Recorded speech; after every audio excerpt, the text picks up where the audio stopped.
नमो बुद्धाय. मिगार माता या चॅनलवर आपल्या सर्वांचे स्वागत आहे. मागील भागामध्ये आपण वैशाख पौर्णिमेची माहिती पाहिली. वैशाख पौर्णिमेला तथागतांचा जन्म, संबोधी प्राप्ती आणि महापरिनिर्वाण झाले. आज आपण त्यांच्या महापरिनिर्वाणाबद्दल माहिती पाहणार आहोत. तथागतांनी 3 महिने अगोदरच महापरिनिर्वाणाची घोषणा केली होती. त्याप्रमाणे वैशाख पौर्णिमेला कुशीनाराच्या शाल वृक्षामध्ये रात्रीच्या 3ऱ्या प्रहारात तथागतांचे महापरिनिर्वाण झाले. त्यांच्या अग्निसंस्कारानंतर मल्लांनी एका सोन्याच्या पात्रात अस्थी व रक्षा गोळा केल्या व त्या अस्थींना 1 सप्ताहापर्यंत नृत्य, गायन, वादन, पुष्पमाला, सुगंध, मान सन्मान व आदरांजली अर्पण केली. त्यानंतर त्याचे 8 भागात विभाजन करून 8 विभिन्न राज्यात पाठविले. त्यावर भव्य स्तूप उभारण्यात आले. सम्राट अशोकाने त्यांच्या राज्याभिषेकाच्या 8व्या वर्षी या स्तूपांचे उत्खनन केले आणि त्यात सापडलेल्या बुद्ध अवशेषांवर 84,000 स्तूपाची निर्मिती केली.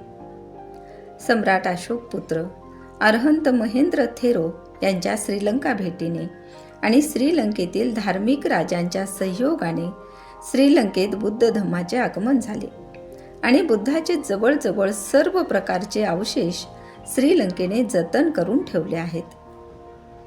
तर या बुद्ध अवशेषांचे महत्त्व आपण पाहू. भगवान बुद्धाच्या अवशेषांचे बौद्ध धम्मात काय महत्त्व आहे याची चर्चा करणे या प्रसंगी उचित ठरेल. महापरिनिब्बाण सूत्रात बुद्ध म्हणतात, आनंदा, याप्रमाणे बुद्ध अवशेषांची व्यवस्था करावी. त्या अवशेषांवर स्तूप बांधावे, धूप, पुष्प, दीप अर्पण करावे, मनपूर्वक वंदन करावे, त्यांच्या सानिध्यात मन स्थिर व शांत ठेवून बसावे. अशा लोकांना प्रसन्नता प्राप्त होईल आणि त्यांची उन्नती होईल. त्यामुळे भगवान बुद्धांच्या अवशेषांना दिला जाणारा सन्मान, आदर, पूजा हे बुद्ध शिकवणीच्या सुसंगत आहे.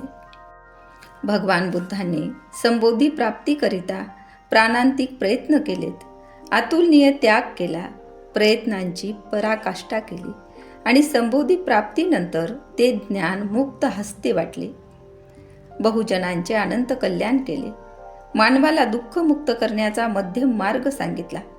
ह्या सर्व गोष्टींची जाणीव ठेवून बौद्ध लोक आपल्या आदर्शाप्रती आणि त्यांनी वापरलेल्या वस्तूंप्रती आदरभाव आणि सन्मान व्यक्त करतात. त्यातून त्यांना अपार आनंद मिळतो, सुख समाधान लाभते. धर्माचे बाह्य ढोंग, दिखावा करण्याला बौद्ध धम्मात मान्यता नाही, हे स्पष्टपणे लक्षात घेतले पाहिजे.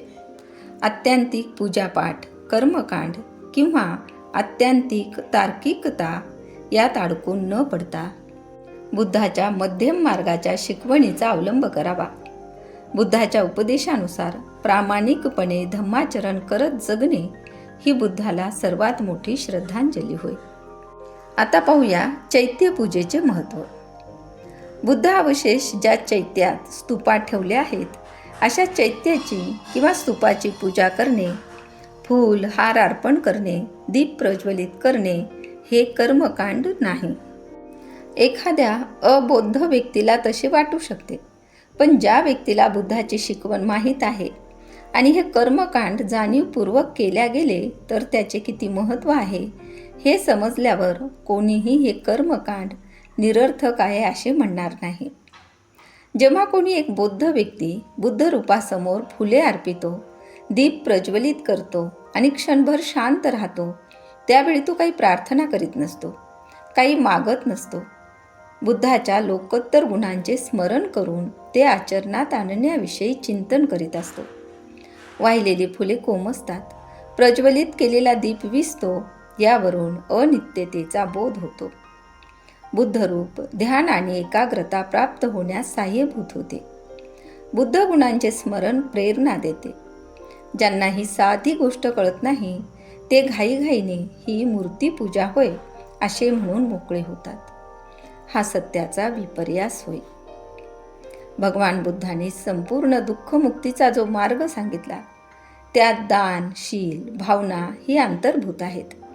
या अंगाच्या अभ्यासाच्या परिपूर्णतेने त्रिदोषांचे म्हणजेच द्वेष, मोह, लोभ यांचे समूळ उच्चाटन होण्यास मदत होते. मनाचे हे 3 मळ माणसाला सुखापासून आणि विमुक्तीपासून रोखून ठेवतात. बुद्धमूर्तीसमोर फुले अर्पण करणाऱ्या व्यक्तीच्या मनात दान, शील, भावना या असतात. आता हे 3 गुण दान, शील, भावना त्रिदोषांना कसे शांत करता येतात ते पाहूया. पुष्प.